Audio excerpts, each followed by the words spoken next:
Bienvenidos nuevamente a un capítulo de Dramatical Review, esta vez en el mes del orgullo. Y siendo un homosexual que soy, obviamente le voy a dedicar todas estas semanas de junio a temáticas LGBTs, que vamos a ir viendo capítulo a capítulo. Y primero que todo, quiero agradecer a la gente que ha tenido la paciencia. Igual, ya les dije, no es que esté desaparecida, es que soy profe, así que pierdo la noción del tiempo de tanto en vez. Bueno, esto es algo que hago como segundo trabajo / hobby. Y es el otro trabajo el que paga mis cuentas, entonces tengo que darle prioridad. Pero eso no quiere decir que me haya olvidado de ustedes. Y aquí estoy de vuelta, espero, de forma continua. Así que les agradezco por la paciencia, les agradezco que estén aquí viéndolo, a pesar de que no soy tan constante como debería. Y también agradecer a todas las personas que han estado comentando, que han estado apoyando el programa durante todo este tiempo. La verdad es que estoy muy contenta con los comentarios que han habido hasta ahora. Incluso las críticas siempre son bienvenidas y se agradece, la verdad. Ok, primero vamos a hablar un poco a propósito del mes del orgullo, sobre la comunidad LGBT y cómo en cada generación la comunidad ha ido aumentando. Sobre todo las dos últimas que ya son adultas, que son los millennials y la generación Z, que ya está entrando a la adultez. Y cómo, claro, ha habido cierto cambio respecto a la visión de la comunidad LGBT, al rol que cumple dentro de la sociedad, a los estereotipos, ya sea de identidad sexual, de género, etcétera, etcétera. Y es algo que al menos se está conversando un poco más, que podríamos decir ya es un avance, ¿cierto? Algo positivo para tantas personas que tuvieron que esconderse durante tanto tiempo. Y este mes es un mes del orgullo LGBT, porque lamentablemente no todos pueden celebrar hasta el día de hoy, y también celebramos un poco por ellos, ya por todas esas personas que tienen miedo, que están asustadas, que viven en países en donde no se les permite legalmente ser quienes son, que sufren constantemente por ello. Y es una forma de celebrar estos avances, de celebrar la comunidad, la existencia de la comunidad, y celebrar quiénes somos, todos, por nosotros mismos. Y suena raro, pero creo que para Latinoamérica el anime tiene mucho que ver con eso. Y me gustaría hablar un poco de ese tema. Me gustaría hablar el día de hoy sobre los animes de los 90, lo homosexuales que eran y, y cómo afectaron a tantos niños queer, los millennials, básicamente, que vieron tele durante esa época, y tuvieron la alegría de encontrarse representados en la televisión, aunque fuera a través de animación, pero representados. Eso, quiero hablar de ese tema, quiero comentar sobre representación, y la importancia que tiene, sobre todo hoy en día que se habla de la representación forzada, y de cómo cada serie, ¿cierto? Se supone que tiene que tener como una cuota LGBT, que, a ver, eso es discutible porque la verdad, ojalá fuera así. Lamentablemente no lo es. Hay gente que lo encuentra innecesario, ¿cierto? Los heteros lo encuentran innecesario y dicen, ya, sí está bien, sí existen, ok, pero ¿para qué? ¿Para qué tanto? Y es importante verse a uno mismo representado en la narrativa, porque nosotros consumimos narrativa durante toda nuestra vida, y lo crean o no, moldea mucho la forma en la que pensamos, en la que interactuamos con el mundo y en la que finalmente la sociedad se desarrolla. Entonces, importa, no es, no es menor, no es menor lo que pasa. Y honestamente, por temas de tiempo y de espacio, me voy a saltar la década del anime en Latinoamérica durante los 80, porque, bueno, la representación fue un poco más baja, fue un poco más tricky,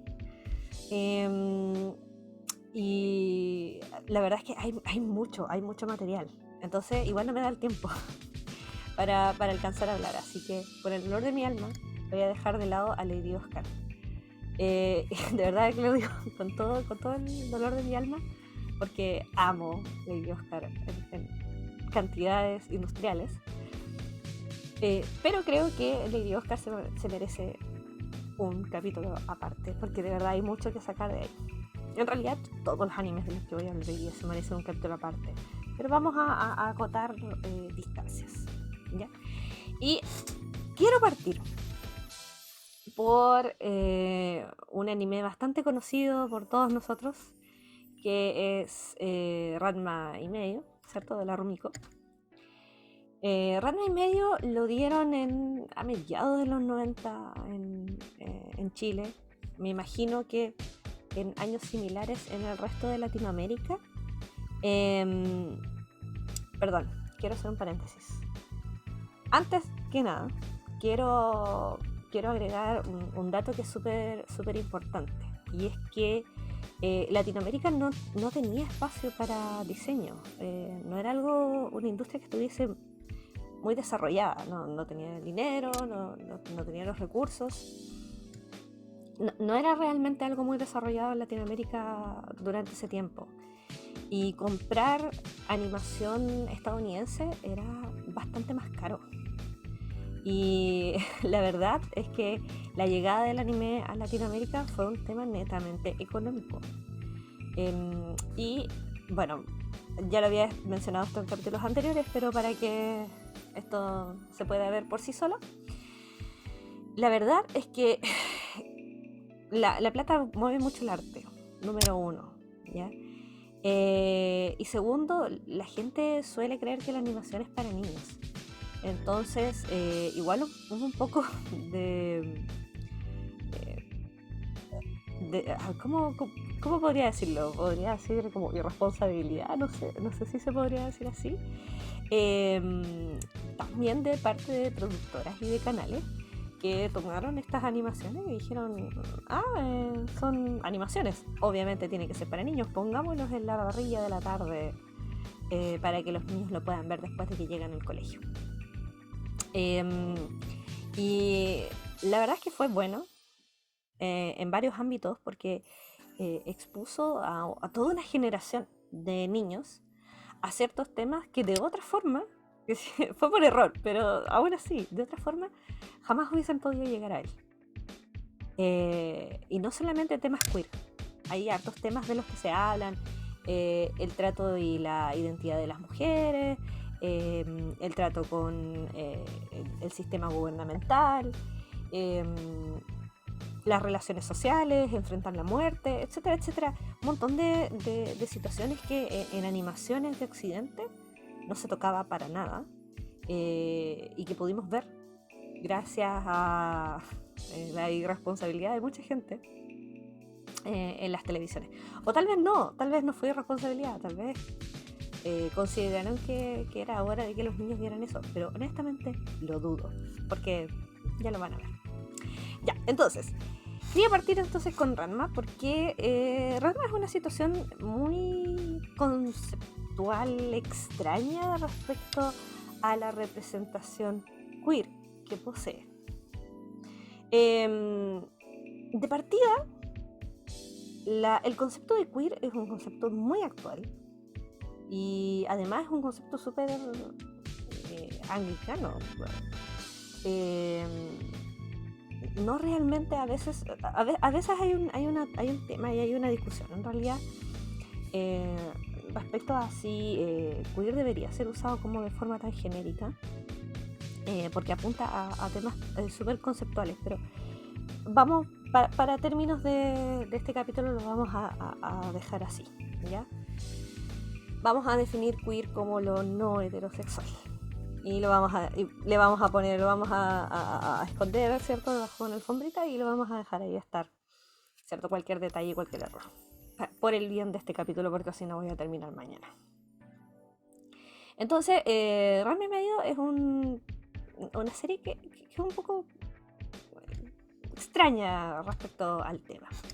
Para los que no conozcan Ranma y Medio es una serie que trata sobre un joven, se llama Ranma, que entrenando con su papá en China, entrenando artes marciales,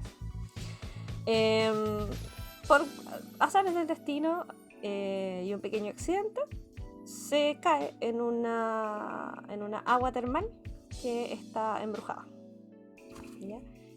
Bueno, en ese lugar todas las aguas termales estaban embrujadas, y cuando tú caes al agua termal en específico, te conviertes en aquello que se ahogó en esa agua termal en específico.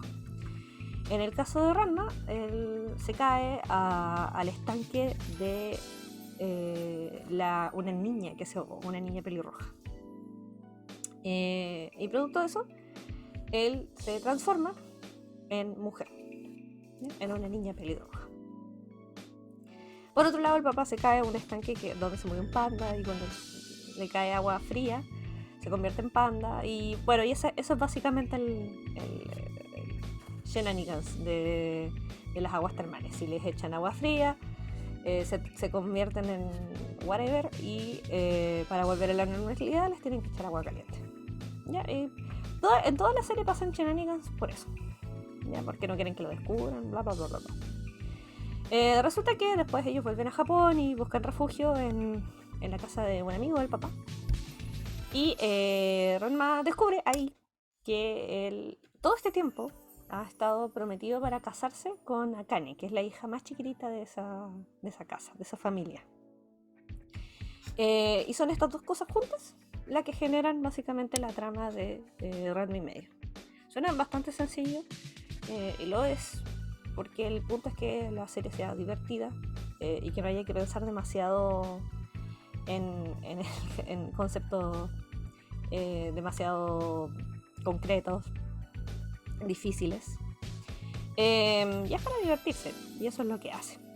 Ahora, la transformación de Ranma de hombre a mujer, desde que me acuerdo, se ha utilizado como una representación de transexualidad, lo cual la verdad es que yo encuentro bastante dañino para el mensaje, si es que han visto Ranma. Por eso me hace como ruido, porque cuando lo escucho, mi primer pensamiento es como, ¿vieron Ranma? Porque Ranma nunca está contento y feliz por tener que convertirse en mujer. Nunca. De hecho, constantemente está tratando de encontrar una cura. Él no quiere ser mujer. Y bajo determinaciones de las personas trans, no es esa la definición que se supone que debería tener una persona trans. Ahora, sí se ha hecho reflexiones respecto al contrario, y que por ahí debería ir el tema de la identidad trans, y tiene que ver con que Ranma nace como un hombre cisgénero y él no quiere ser mujer. Por ahí no va la cosa, ahí no es. Pero cuando Ranma se transforma en mujer, se sigue considerando a sí mismo hombre. Y a pesar de que biológicamente, ¿cierto?, cambia su cuerpo al de una mujer, no se siente mujer, no quiere serlo, y quiere volver a ser hombre. Entonces podríamos decir que Ranma es un hombre cisgénero que se transforma en una mujer transexual. De hecho, en un hombre transexual, porque si bien se tiene biología de mujer, no se identifica a sí mismo como mujer, se identifica como hombre. Ahora, La relación que estamos haciendo esto con teoría queer es un poco tricky porque es muy occidental. Y la misma serie juega mucho con esta conceptualización de hombre y mujer. No solamente en Ranma, sino que en todos los personajes que aparecen en la serie. Sin ir más lejos, Akane, que es la prometida de Ranma, también es una mujer cisgénero. Y tiene un montón de problemas porque, a pesar de ser una mujer cisgénero, no cumple socialmente los roles que se supone que deberían tener las mujeres de la época. No es una mujer dulce, no es una mujer de casa, es una mujer que tiene opiniones fuertes y habla fuerte y entrena y es súper independiente y no le gusta que la gente haga las cosas por ella y no se guarda lo que tiene que decir, y si algo le molesta expresa que está molesta, etcétera, etcétera. Y de hecho en la serie hacen mucho hincapié y se ríen mucho del hecho de que Akane no se podía casar con nadie más que con Ranma porque nadie más la toleraría. Como que no es como material de matrimonio, que es aparentemente algo súper importante en la vida de estas niñas. Y Akane, por su parte, no quiere serlo. Ella no se siente arrepentida por ser de la forma que es, está muy orgullosa de ser como es, no tiene intenciones de cambiar. Y también ahí hay un tema de rol de género que tratan de analizar durante la serie. Ahora, igual hay que entender que Ranma, a medida que va avanzando la serie, igual va entendiendo que ser mujer tiene ventajas y juega mucho, avanzando la serie, con la conceptualización entre hombre y mujer, todo el rato. Y bueno, lo usa, sí, pero en general Ranma, en toda la serie de Ranma, igual se muestra como el tema de traspaso de hombre a mujer, etcétera, etcétera. No sé si muy bien por transfobia o porque las mujeres son vistas como un género más débil, pero siempre es una situación de vergüenza para Ranma. Y se plantea como comedia, como algo ridículo. Entonces, claro, si bien hay ciertas conceptualizaciones que nosotros jamás en la vida hubiésemos visto si no hubiese sido a través de anime, igual la visión que tiene es como escarbando un poco más, igual es como rara, ¿ya? Pero no es la única serie que vamos a ver que tiene temática homosexual y es tratada completamente distinta, que es, por ejemplo, la maravillosa e icónica aparición de Sailor Moon en la tele, que fue en los 90. Sailor Moon fue un boom en Latinoamérica, le fue muy, muy bien. Yo me acuerdo que acá en Chile hubieron álbumes, hubieron, no sé, esquelas, tazos, o sea, de verdad, lo que se les ocurra había de Sailor Moon. Sí, era furor.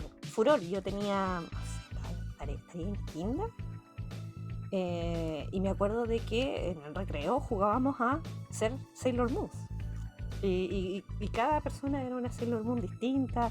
Llegamos todos corriendo a la casa a ver Sailor Moon. Y hombres y mujeres por igual. Eso era lo más interesante de todo. Que también habían series de anime que eran para hombres y series de anime que eran para mujeres. Y Sailor Moon se pasó por donde mejor le cabía esa conceptualización. Hizo y le presentó en el fondo al mundo el concepto de guerreras mágicas, y es espectacular. Aparte, es una serie súper bien construida, es súper interesante, tiene una historia súper interesante, es tremendamente feminista y además tiene una visión del género y de la identidad sexual súper amplio. Y lo mejor de todo, o sea, como la guinda de la torta, es que lo normaliza. Ni siquiera lo muestra así como, oye, mira, esto es algo súper nuevo que está sucediendo en el planeta. No hacen un análisis del tema como texto, sino que todo es subtexto. La normalidad o sea, el subtexto está oculto debajo de la normalidad que se presenta en Sailor Moon. Y yo creo que eso igual es lo bacán. Sailor Moon, insisto, igual es una serie, creo yo, que se merece un capítulo aparte de Dramatical Review porque para mí Sailor Moon es una serie que primero es feminista y después es queer. Primero porque pone a las protagonistas, ¿ciertos?, como mujeres, como al frente, porque tiene un personaje que tiene muchísimos defectos y no por eso deja de ser un buen personaje, o un personaje querible, o un personaje con el que uno empatice. Es un personaje que crece y mejora a medida que la serie va avanzando. Y además tiene una cantidad enorme de personajes mujeres y son todas distintas. Todas tienen personalidades distintas, todas buscan cosas distintas. Si bien tienen como un mismo objetivo general, todas quieren obtenerlo de formas distintas, todos ven ciertos problemas de forma distinta, tienen que tratar de entenderse entre ellas, de llegar a consenso. Las villanas son súper buenas villanas, tienen motivos súper válidos, empatizas un montón con sus motivos. Al final, cada una de las mujeres de Sailor Moon es una mujer súper especial. De hecho, yo creo que muchas mujeres en general, las niñas sobre todo, cuando estábamos viendo Sailor Moon, elegíamos un montón como nuestro personaje favorito, dependiendo de qué tipo de mujer queríamos ser. Y qué tipo de mujer o qué visual de mujer nos gustaba. Obviamente siempre había una pelea de quién iba a ser Usagi o Serena, como le dicen en el doblaje, porque Usagi era la protagonista y uno es niño, entonces obviamente yo quiero ser el protagonista también. Pero no sé, había gente yo tenía una amiga, por ejemplo, que se sentía súper identificada con Sailor Júpiter por un capítulo en el que la molestan porque es muy alta, porque mi amiga era muy alta y era niña, entonces la molestaban porque era muy alta y era alta y flaca, y ella se sentía muy identificada con esa Sailor Moon porque era alta, y otras personas se sentían súper cercana a Sailor Mercury porque lo que destacaba de ella era como su inteligencia y sus habilidades analíticas, y la parsimonía con la que trataba los problemas. Y así, etcétera, etcétera. O sea, Sailor Mars era súper explosiva, era como súper opinionated. Y cada una de ellas como que entregó una figura conceptual súper importante. Y yo creo que también, o sea, fuera de que es tremendamente feminista, yo creo que también fue una figura, y por lo mismo que he conversado con amigos y con gente de la comunidad, las Sailor Moon fueron una figura súper importante para los hombres gays. Y conversando con ellos y analizando un poco la situación de la narrativa, yo creo que tiene que ver con el tema de los estereotipos, de que lamentablemente, ¿cierto?, sobre todo en los 90, tanto las mujeres como los hombres teníamos estereotipos súper estipulados de cómo se supone que debíamos ser. Y cualquier hombre que presentara ciertos estereotipos que salían de la norma y que se acercaran más bien a estereotipos que se consideraban femeninos, eran humillados, porque eran características inferiores en cuanto a niveles de sociedad. O sea, eran tremendamente humillados por tener ciertas características, y no tiene que ver con querer ser mujer o querer ser hombre, sino que con identificarse con ciertas características de personalidad, o sea, ser un poco más sensible, ser un poco más empático, o sea, un montón de cosas, ser más no sé, tiene que ver como con ese tipo de características que eran muy mal vistas y muy humilladas. Y pudieron ver esas características en mujeres pero no cualquier mujeres, sino que mujeres guerreras, mujeres que eran vistas como algo genial, algo cool, algo que ellos querían ser. Y me acuerdo de hecho de cuando era niña que tenía amigos que como con un poco de vergüenza querían jugar a la Sailor Moon, pero no querían ser ninguna Sailor Moon porque significaba ser mujer, pero que querían ser como versiones masculinas de la Sailor Moon. Siempre me acuerdo de eso porque eso ya te dice lo que inspiraba en el fondo los personajes, cada uno de los personajes en niños, en niños chiquititos, en niños pequeños, y de cómo eso afectó la forma en la que empezamos a ver ese tipo de imágenes en nosotros mismos, en la forma en la que nosotros nos tratábamos a nosotros mismos. La verdad es que tengo harto que hablar, pero ya creo que ya me comí toda una parte. Vayan a buscar agüita. Yo también voy a ir a buscar agüita. Y nos vemos a la vuelta de comerciales.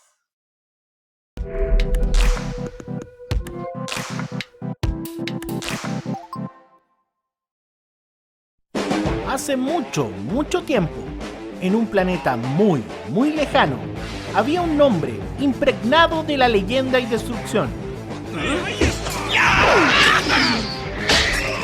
¡Fue perfecto! Un hombre cargado de rapidez y de justicia.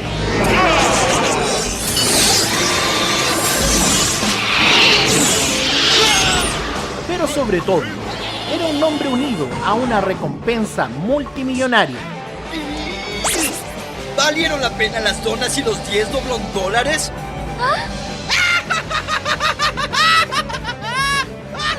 ¡No puede ser más! ¡Lo juro por Dios! Trigun, sábados y domingos a las 21:30 horas. Solo Energic, tu energía fan. M3U.cl, la nueva forma de ver televisión. Listas IPTV totalmente gratis. Canales internacionales, regionales, noticias, películas, series, música y mucho más. La mejor alternativa a la televisión tradicional. Canales originales e independientes. Nos puedes ver donde quieras en nuestras múltiples plataformas. M3U.cl, la nueva forma de ver televisión. Con grandes expectativas, los seres humanos abandonan la Tierra para iniciar una vida nueva en colonias espaciales. Sin embargo, la Alianza Unida de la Esfera Terrestre gana poder militar y toma control de una colonia tras otra, usando el nombre de la justicia y la paz. Jóvenes líderes intentan iniciar una nueva tendencia. Trice se ha enfocado en el desarrollo de Mobile Suits, lo cual hace que sea una unidad completa. Sin embargo, hay muchos a los que no les agradan y confían en ellos. No me parece correcto generalizar ese comportamiento contra las colonias. El problema que estamos enfrentando es el ataque de esos Gundams. Piénsenlo bien. Una nave de batalla. ¿Esa es la nueva arma del enemigo? Esa nave de batalla tiene similitud con un pájaro. Es que solo la Alianza y Dios tenían la tecnología necesaria para crear Mobile Suits. Todos morirán. Todos los que me ven tarde o temprano tendrán una cita con su creador. Gundam Wing. De lunes a viernes a las 15:30 horas. Solo por Energic, tu energía fan.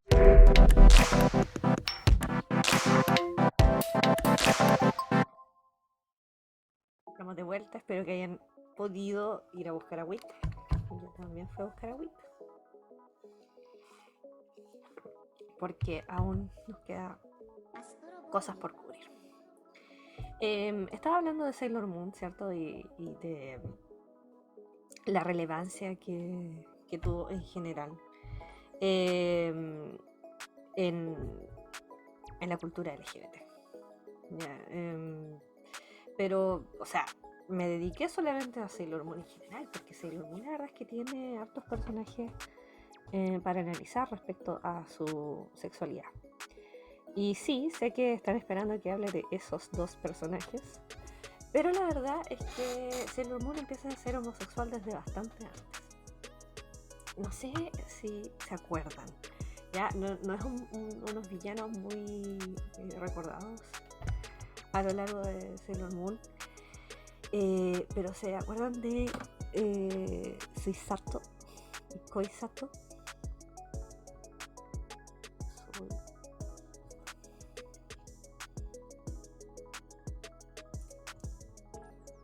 acuerdan de Soy Sato? Kun Sato. No sé si se acuerdan, pero básicamente eran los villanos de Very Early Sailor Moon, que pudieron haber pasado muy piola, porque de hecho uno de ellos fue doblado por un personaje, por una voz femenina.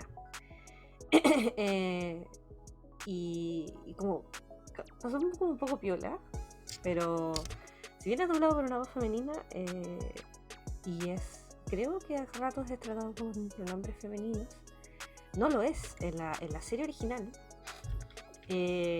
son hombres, todos son hombres, y claramente tienen una relación, lo cual es un cambio del manga, porque originalmente en el manga tienen como una relación como más fraterna, they're friends, o lo que podía ser en realidad, porque uno era subalterno del otro, pero en la serie tienen claramente una relación.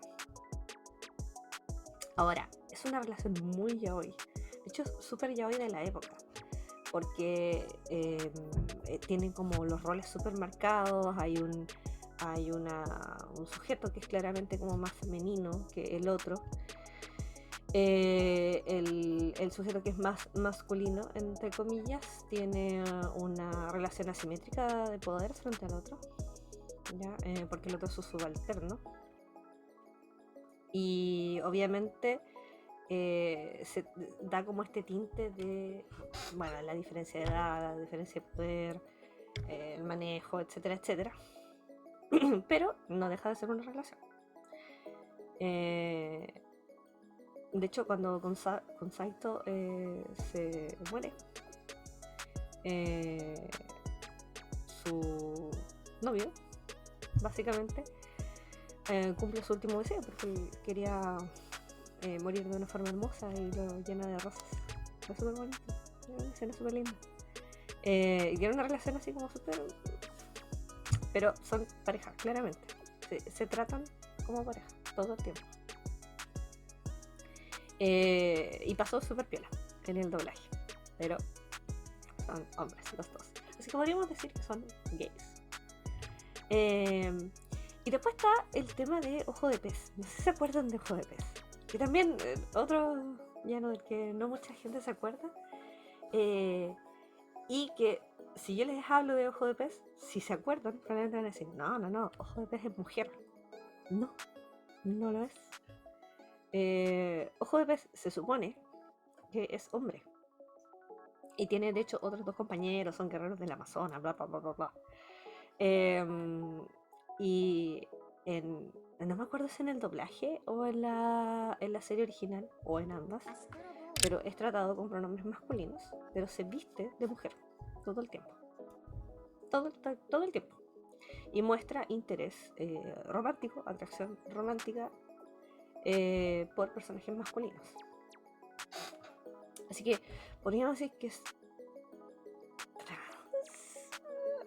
como, vuelvo a decir, o sea, igual hay ciertas como limitaciones en el tema de la identidad de género y de cómo se ha globalizado y tratado de entender de forma general, pero que en realidad la experiencia queer es una experiencia súper compleja y única para cada persona.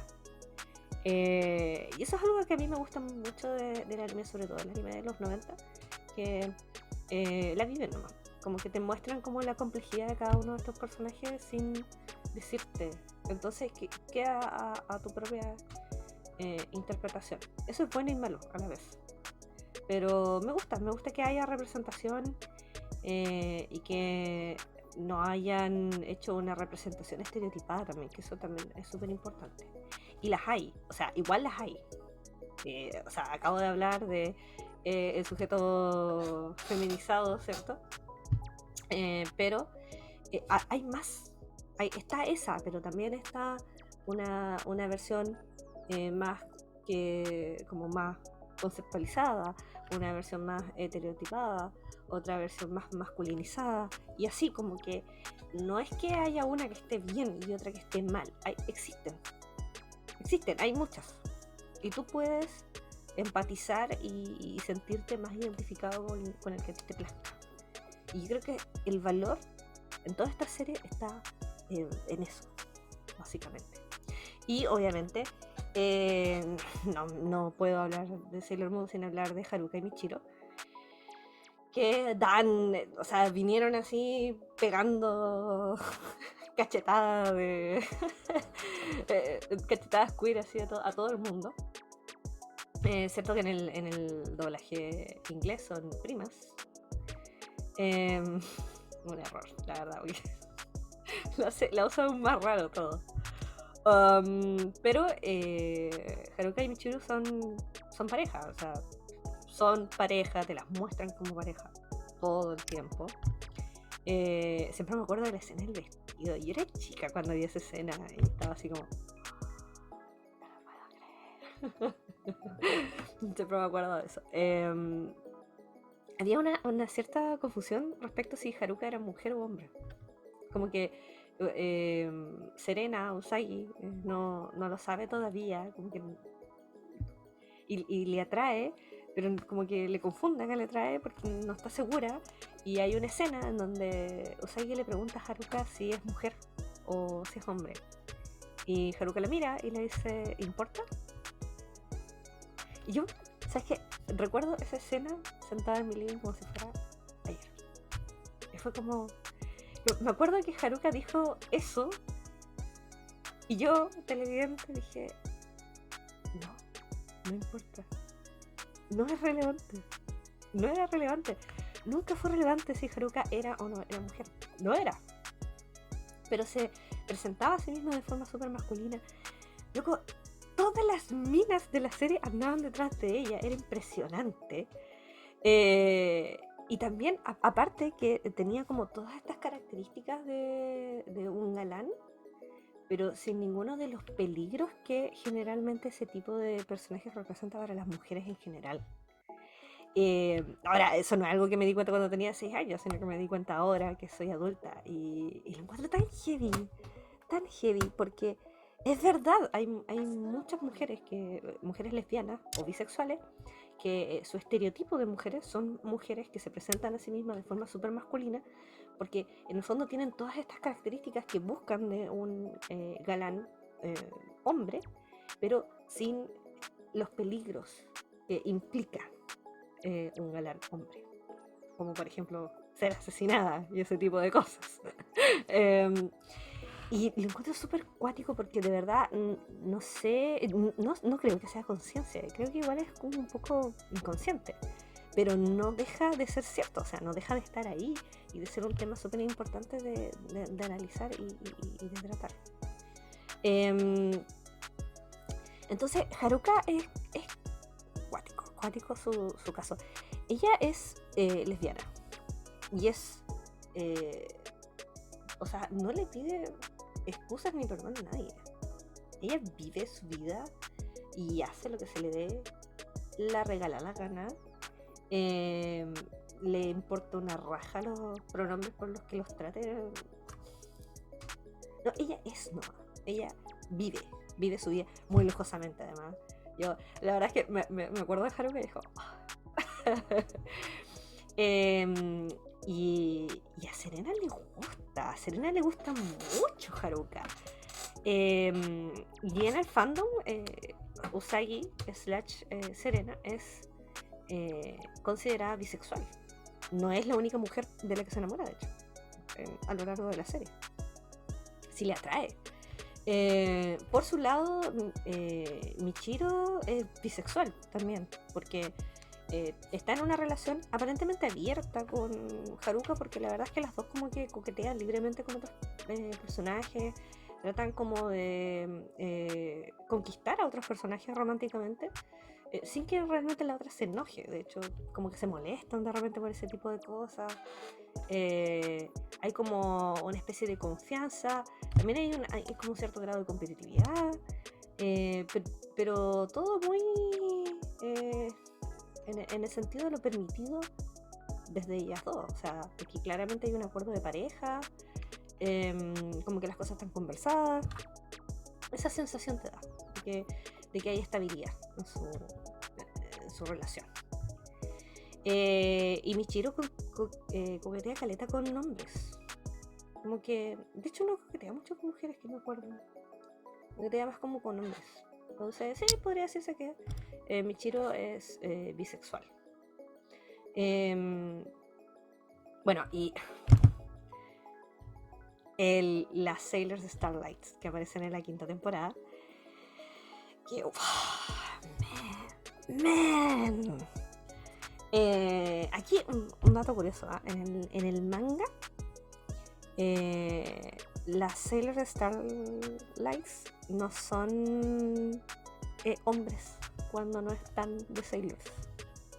Son mujeres que se visten de hombre, ¿ya? Y eso en el anime lo pasaron a que las Sailor Starlights eran derechamente hombres y que se transformaban biológicamente en mujeres cuando se convertían en Sailors Starlights.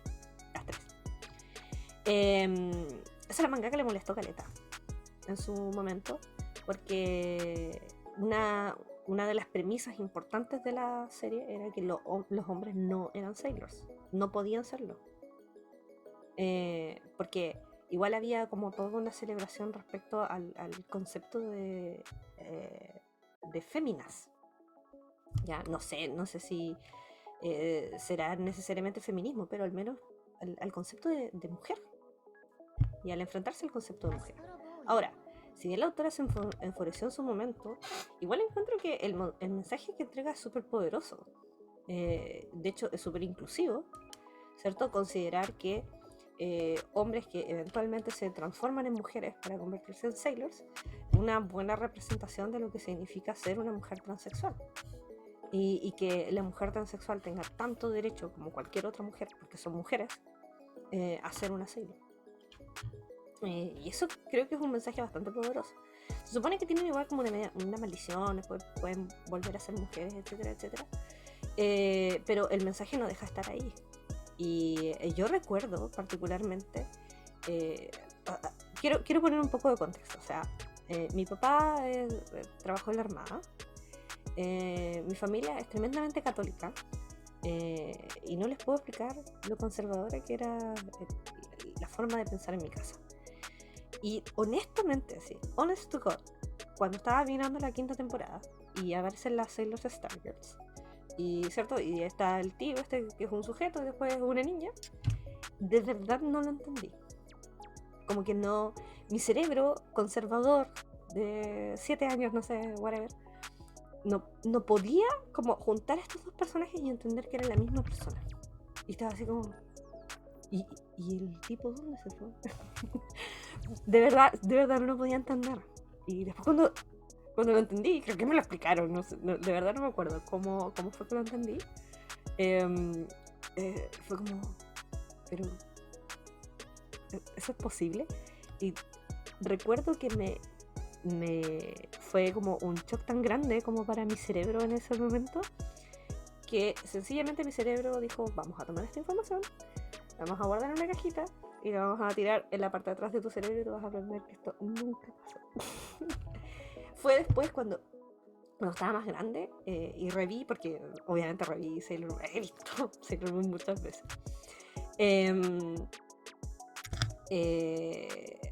Ahí como que, no sé, la segunda vez que la vi ya era adolescente, no sé, una cosa así. Ahí fue como, wow, qué brígido, qué bacán. Pero eso, o sea, imagínate la exposición para un niño, el entender de que esas cosas existen, igual es súper importante. Y creo que defiende bastante el caso de que la exposición es importante para poder desarrollarse en un mundo que sea tolerante. Yo, bajo los preceptos de los que me estaba criando, era imposible que yo me expusiera a ese tipo de cosas de forma tan natural como lo hice a través de la tele y de ver anime. Jamás me hubiese encontrado como satisfacción conmigo misma. Si bien mi familia, bueno, no todos en mi familia, pero mayoritariamente en mi familia nunca le molestó, por ejemplo, que yo no siguiera los parámetros sociales que se supone que tenían que tener las niñas, porque ninguna de las mujeres de mi familia los completaban. A juicio general siempre había una presión social generalizada con roles de mujer. Ya, el que me tenía que casar. Siempre hablaba como... He hablado mucho de esto con personas que cuando yo era niña me decían, ¿cuándo te cases? No, si es que te casas. ¿Cuándo te casas? Porque el concepto de no casarse no era bienvenido. Que tenía que tener pelo largo, bueno, un montón de cosas. Entonces, era una realidad tan sesgada, tan cerrada, que sin exposiciones de este tipo jamás hubiese podido siquiera procesar lo que iba a venir en mi vida o sobre mí misma en el futuro. Y personalmente le agradezco a los animes por eso, la verdad. Me quedé pegada al Sailor Moon porque amo mucho Sailor Moon, pero obviamente no puedo hablar de narrativa queer, ¿cierto?, en los animes de los 90 sin hablar de la producción y exposición de los 90 a través de las clan. Ya, yo creo que de todos los autores, las clan fueron las que más hicieron por representación. Y vuelvo a insistir, siempre es una representación, a diferencia de Ranma, que era más bien ridiculizada, siempre fue una representación como normalizada. Como que no se paraban a explicarte lo que estaba pasando, te lo mostraban nomás. Tú tenías que lidiar con eso. Y creo que eso es algo bastante poderoso en la narrativa japonesa de la época. Estamos hablando de 1990. Yo quiero igual poner esto en contexto. Yo la verdad es que no sé tanto qué estaba pasando en los años 90 en el resto de los países. Solo puedo hablar por mi país, en Chile. Y en Chile en los años 90 recién por primera vez se hizo una marcha de orgullo gay. En los 90, recién. Cuando los gringos llevaban haciéndolo desde los años 70. ¿Ya? Chile había recién entrado en democracia, recién se estaba hablando del tema. Además estaba la crisis del SIDA. Entonces era mucha información y muy contradictoria. Y las iglesias estaban de ataque por la aparición, ¿cierto? Y decían, salieron de la nieve como margaritas, de los homosexuales. Y me acuerdo también que hubo un año en que marcharon, el móvil marchó en defensa de los derechos humanos.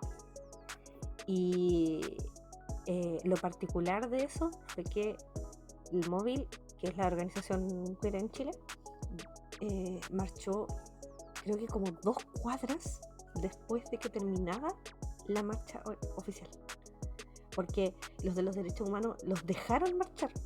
Dijeron como, ya, sí, está bien, pueden marchar, pero 2 cuadras después de nosotros. Iban atrás y era como una comitiva así como de 9 hueones, así como ridículo. Y piénsenlo, o sea, estamos hablando de 1990 y salten ahora al 2022 y miren la masividad de las marchas.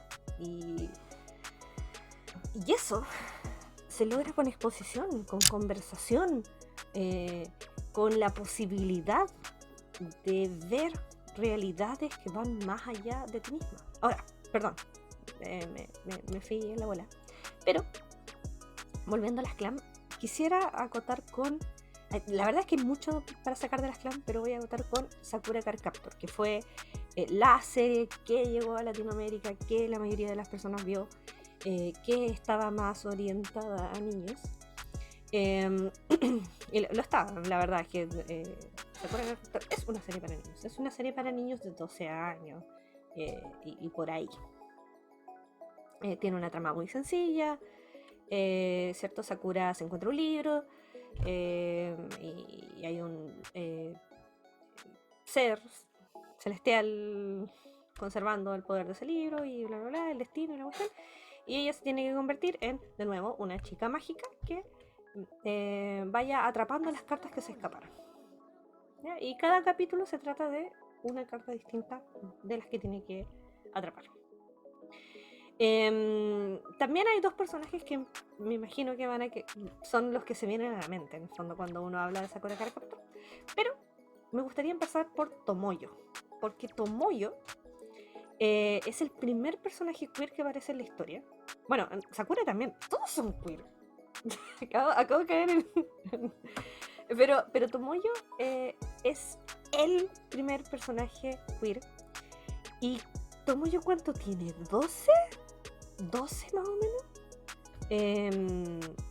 Y durante la serie te dejan muy claro que Tomoyo está enamorada de Sakura. Y son súper específicos en explicarlo.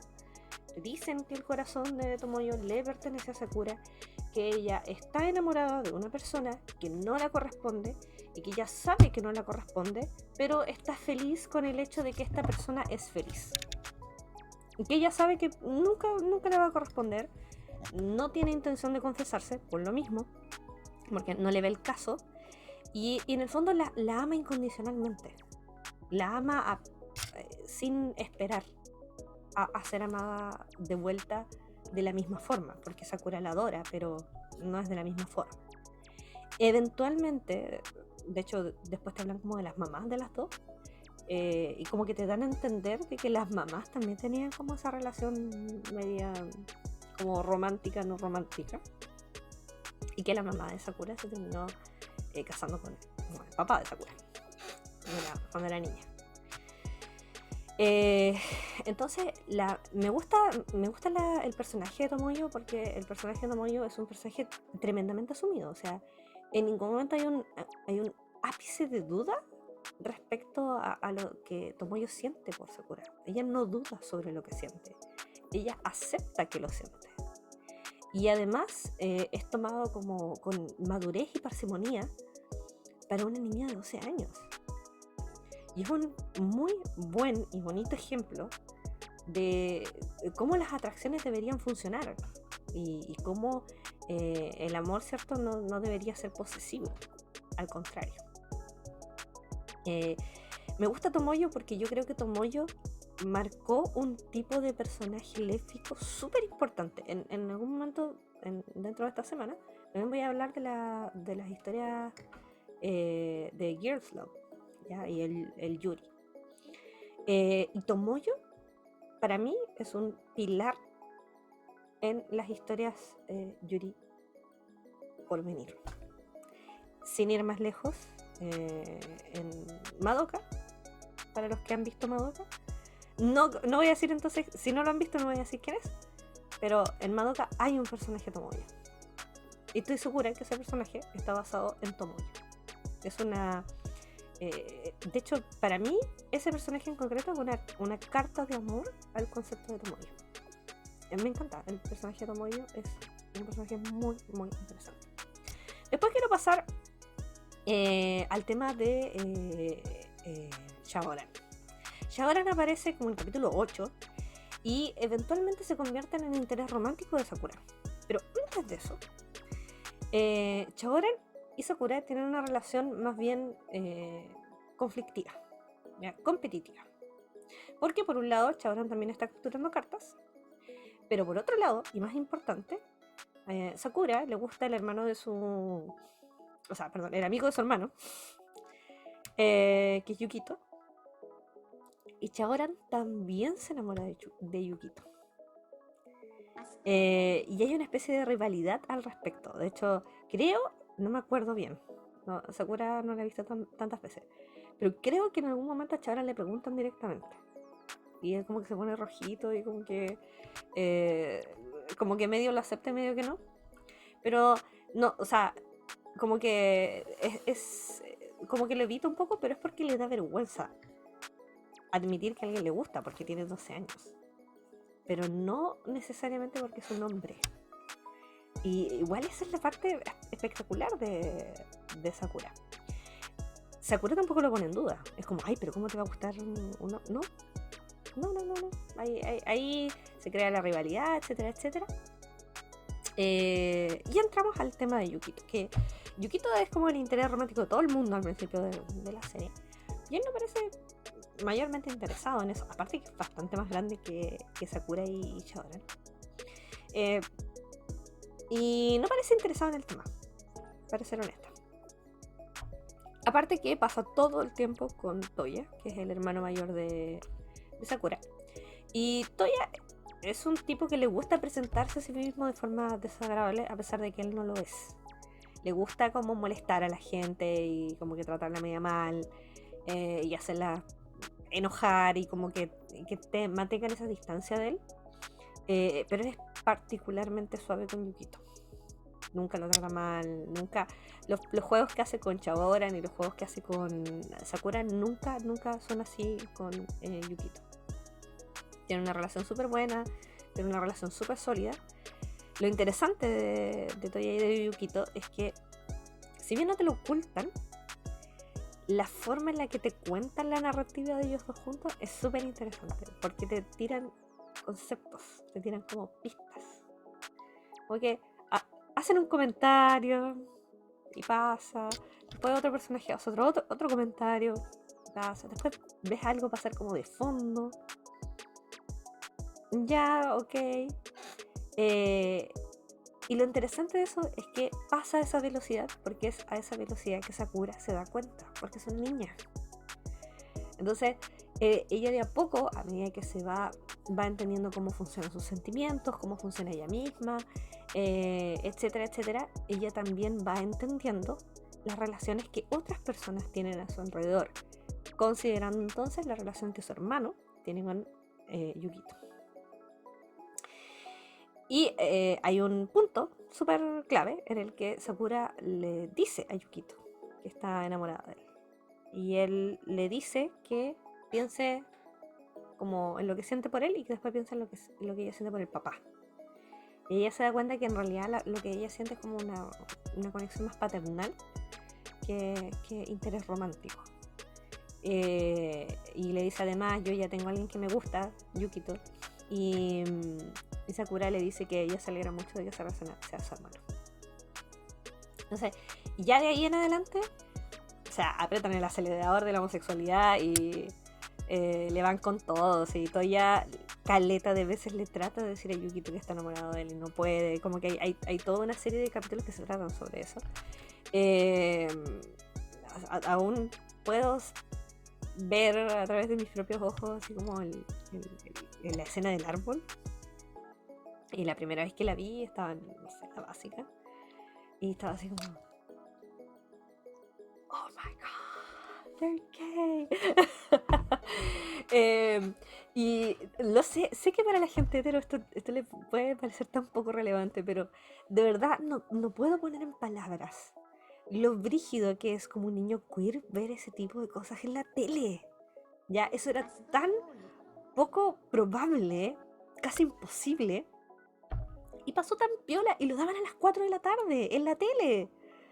Y uno ahí siendo pequeño y homosexual así, oh my god. Es maravilloso. Así que, bueno, y Toya para mí es un personaje homosexual así excelentemente escrito. Es maravilloso.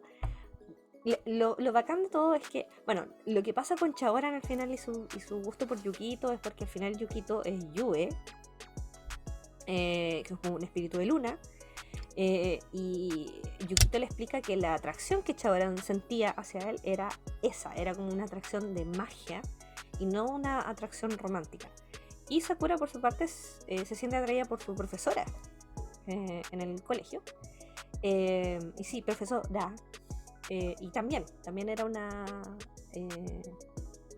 un ser espiritual de la luna, etcétera, etcétera. Y se entiende en el fondo que Sakura estaba atraída hacia ella y Shaoran hacia Yukito por el mismo motivo, por un motivo mágico, y no por un motivo romántico.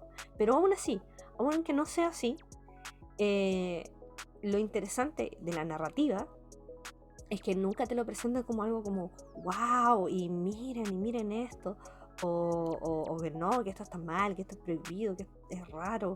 Nada, es súper normalizado, y lo dejan ir. Es maravilloso.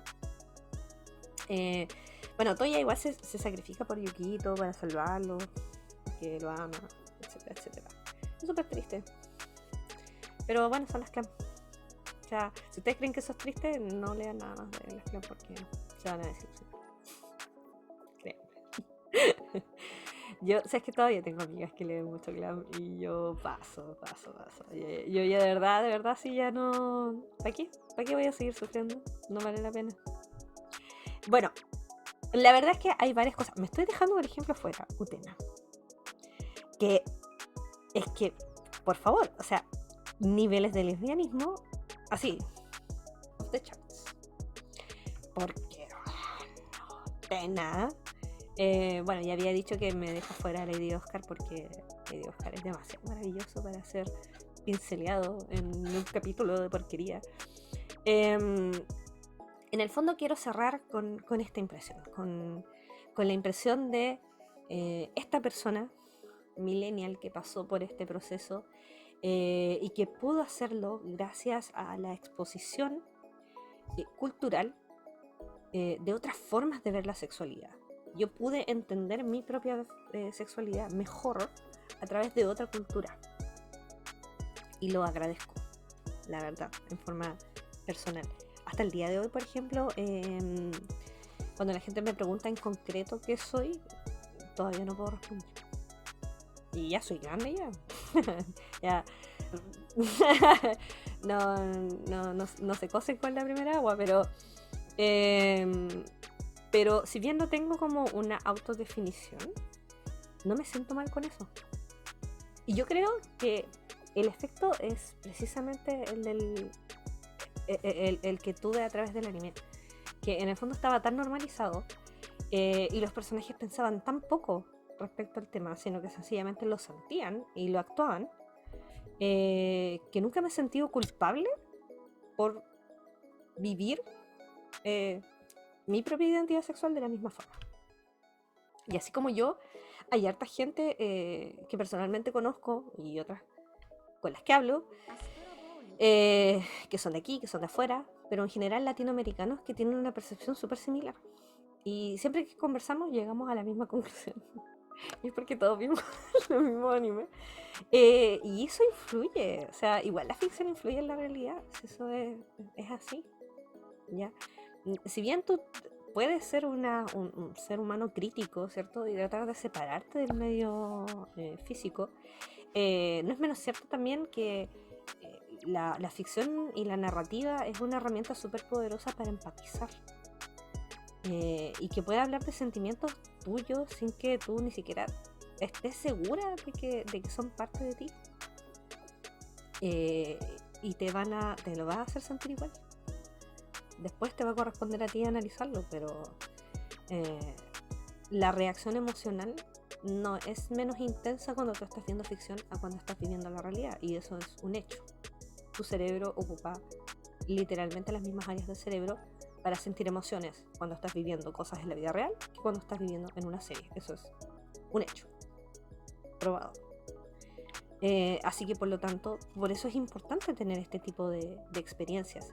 Yo creo que lo que hay que rescatar aquí no solamente es la representación queer, sino la cantidad y la variabilidad de la representación queer. Tuvimos tantos tipos de personajes queer que eran buenos, eran malos, eran más o menos, femeninos, masculinos, la mitad, a veces un poco sí, un poco no, a veces los jueves, a veces los martes, qué sé yo.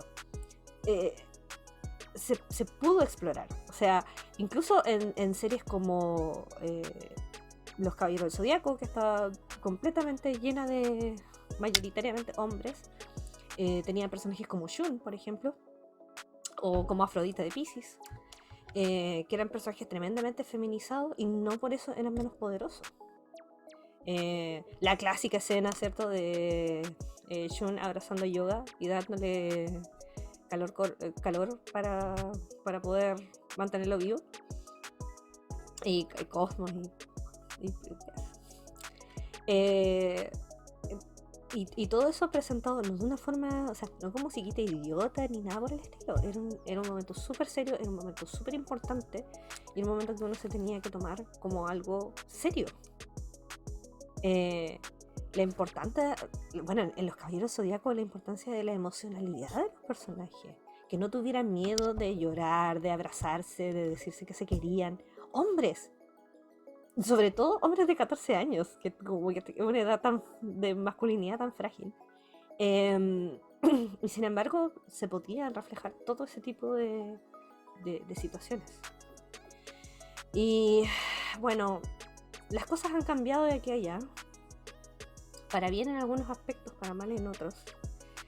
Hay una constante lucha personal que tengo con el tema de la estereotipación y la diversificación de la identidad queer.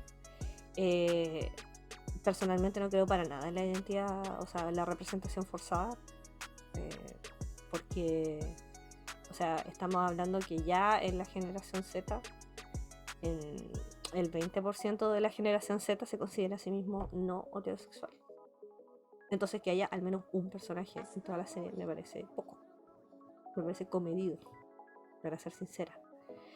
Y la verdad es que honestamente espero buenas representaciones LGBT, pero sobre todo espero sencillamente representación LGBT.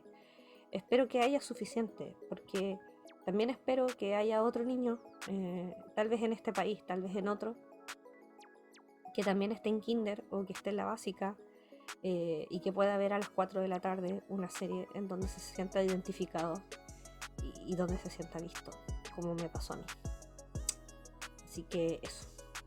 Díganme ustedes qué serie les cambió la vida, les cambió la existencia, sobre todo si tiene que ver con su identidad sexual, pero no necesariamente, sino de la forma en la que se ven a sí mismos, la feminización, la masculinización de su carácter, en base a animes de los 90. Probablemente me quedé, solo hablé de 3 animes, la verdad es que hay muchos animes que tratan el tema queer en los 90. Así que díganme ustedes, pueden comentar en las redes sociales que van a aparecer por aquí. Darles las gracias también a la casa televisiva Energic por su maravilloso trabajo todos los capítulos, por la paciencia también. Y los quiero mucho. Cuídense, nos vemos la otra semana. Bye.